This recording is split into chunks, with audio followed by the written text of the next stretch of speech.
Podcast.ph can be downloaded for free on iTunes by typing Podcast.ph programs. You can also listen on Podomatic, Spreaker, Stitcher, Clamor, YouTube, and our official URL, podcast.ph. Like and follow us on Facebook, Twitter, Instagram, and Google+. Podcast.ph, the most active and fastest growing podcast network in the Philippines. Welcome to Bonfire Discussions here on podcast.ph. In Bonfire Discussions, we talk to bright, maverick, and interesting personalities in our society and those who we think should be given proper social TV exposure because of the good work they have done and issues or conversations they have ignited.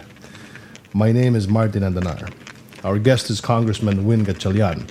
He was born on April 6, 1974, and Mayor Win is the eldest, or Congressman Win is the eldest son of businessman, philanthropist, and former presidential advisor William Gatchalian. He earned his business administration degree at the prestigious Boston University in Massachusetts and finished advanced studies in corporate finance at the Euromoney Institute of Finance. Prior to government service, he worked for several blue-chip companies, including Air Philippines International Corporation, the Wellex Group of Companies, Omico Mining Corporation, Plastic City Corporation, and Waterfront Philippines Incorporated.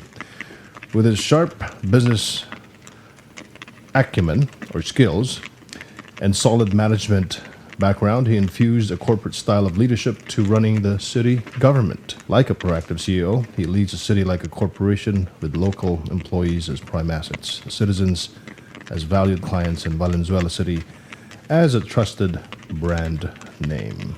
Congressman Win has won numerous awards for his hard work, like the Manila 40 Under 40 International Development Leaders Development Executive Group, DEVEX, in 2013, the Outstanding Young Men, or TOYM, 2011, Champions of Health Governance awardee ng Kaya Natin, Galing Pook Award for Innovations and Excellence in Local Governance for 3S, or Simple, Speed, Service, and Public Service Program in 2012, and Most Business-Friendly LGU, Highly Urbanized City category. Thank you, Win, for coming over. Good afternoon, Martin. Good afternoon to our televiewers. Why are you running for the Senate? Well, I like what you mentioned in my biodata. I came from the private sector, and my experience really is working with different private corporations in our family business. And I remember when I was working in our family business, being an entrepreneur, I also had the chance to deal with government. And dealing with government in our country is not a simple task. It's very complicated. There's a lot of loopholes, and corruption is really prevalent. And that's what drove me to join government, is to change this type of management and to contribute what I can in terms of what I learned in the private sector. And I believe that we can turn government into a professional organization. And that's what we need, a business-friendly government.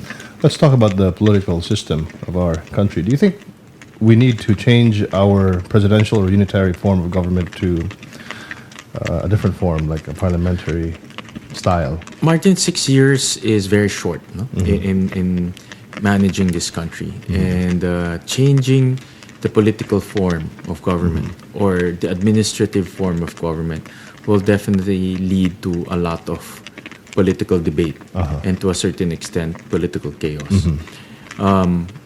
My belief is we need to work on the economy, not the political side of our country. I think if we dedicate the next 6 years the economic structures of our country, investing in infrastructure and other things that we need to boost the economy, and strengthening the legal framework of our economy, I think we will then see the results. What we want here is more jobs, sustainable growth, and equitable growth. In the 2014 direct investment data from the Association of Southeast Asian Nations, ang Pilipinas ay nasa $6 billion plus lang. Isa sa mga sinasabi ng mga foreign direct investors is that ayaw namin dyan kasi number one, mahal yung kurente. Number two, hindi naman kami makapagmay-ari ng ng lupa or property. So obviously we have to change or amend some of the laws pertaining to that. Martin, that some of the economic provisions of our constitution needs to be upgraded or changed. Ownership in utilities, ownership in educational institution. But however, we have to be very, very careful with opening up land ownership because land ownership has also economic impact in agriculture. And there's many examples in the whole world wherein they opened up their agriculture land to foreign ownership na displace yung mga farmers because the tendency is the farmers will look for short-term gains. No? But in the long run, they'll be jobless because the only thing they know is farming. And that will lead to more poverty in the future. So We are very heavily dependent on our overseas Filipino workers, sending money to the Philippine government. In fact, saving the country a few times already. Yes. And there is a direct result to this, Yes. which is brain drain. No? Yes, brain drain and social ills, no? Which is broken families. I think in the short term, we can maximize this asset, no? This maximize this gift. No? We're one of the few countries wherein we're automatically bilingual na tayo, no? English and Tagalog. And this is really one of the core strengths of the Philippines. However, we cannot rely on this in the long run. No? Definitely, we have to look for other sources of revenue. And definitely, we need to maintain innovators, no? In our country, such as engineers and doctors and all that. Because if you want to create value, we need this type of knowledge here in our country. Nabanggit mo yung continuous innovation, you need engineers, you need people to improve technology, pero mukhang ang kabaliktaran nangyayari sa bansa natin. Kabaliktaran talaga, no? Baliktaran talaga because if you I remember my dad went to meron siyang problema sa back niya and he had to go to the US to get second opinion. And the doctors who were checking him are all Filipinos. And of course, these are high-level doctors. These are doctors with advanced studies. Kung dito nila ginagawa yan, then that's another industry that we can cultivate here in our country, medical tourism. So, ano yan, talaga, we have to look at this in a longer perspective.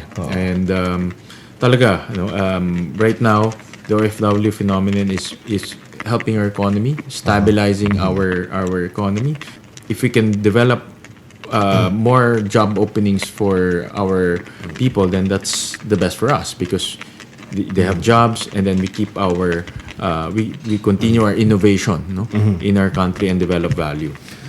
Kanina nga, before this interview, I was reading this migration papers, which says that we have more than 10 million OFWs, more than 2 million immigrants who have left the country for good, no? That's what, 12% of our... Yes, 1 out of 10 Filipinos really living abroad. 1/10 of our population is outside of the Philippines. And this 1/10 are the middle class. The middle class natin within our country, within our jurisdiction is small. But the middle class outside is actually bigger. We talked about technology earlier, no? Obviously, ang makikita mo, diretsong makikita mo, no? In Metro Manila alone, yung transportation, yung MRT natin, bulok na bulok. Yung airport, it's not really, it's not fireworks. Diba? Hindi naman ganun. Malayo, diba? But then again, another problem, Congressman Win, is when we have the technology, parang wala tayong kakayanan mag-maintain. That's management. That's a question of management, Martin. That's also one of my motivation why I went into government. It's really to share my management knowledge, in running our local government in Valenzuela. But it's really a question of management, and that now we have to tie this into the compensation of our managers working in the government. Malayo talaga. When you look at executive pay within government and out and in the private sector, malayo. I think the difference is almost more than 50%.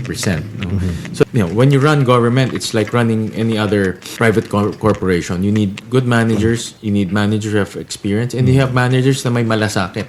Malasakit is something you don't learn in MBA school. It's just built into a person because office training, no? And yun ang nagiging kulang sa ating bansa ngayon. Sa Valenzuela ba, you follow the spirit of meritocracy when you... Yes. In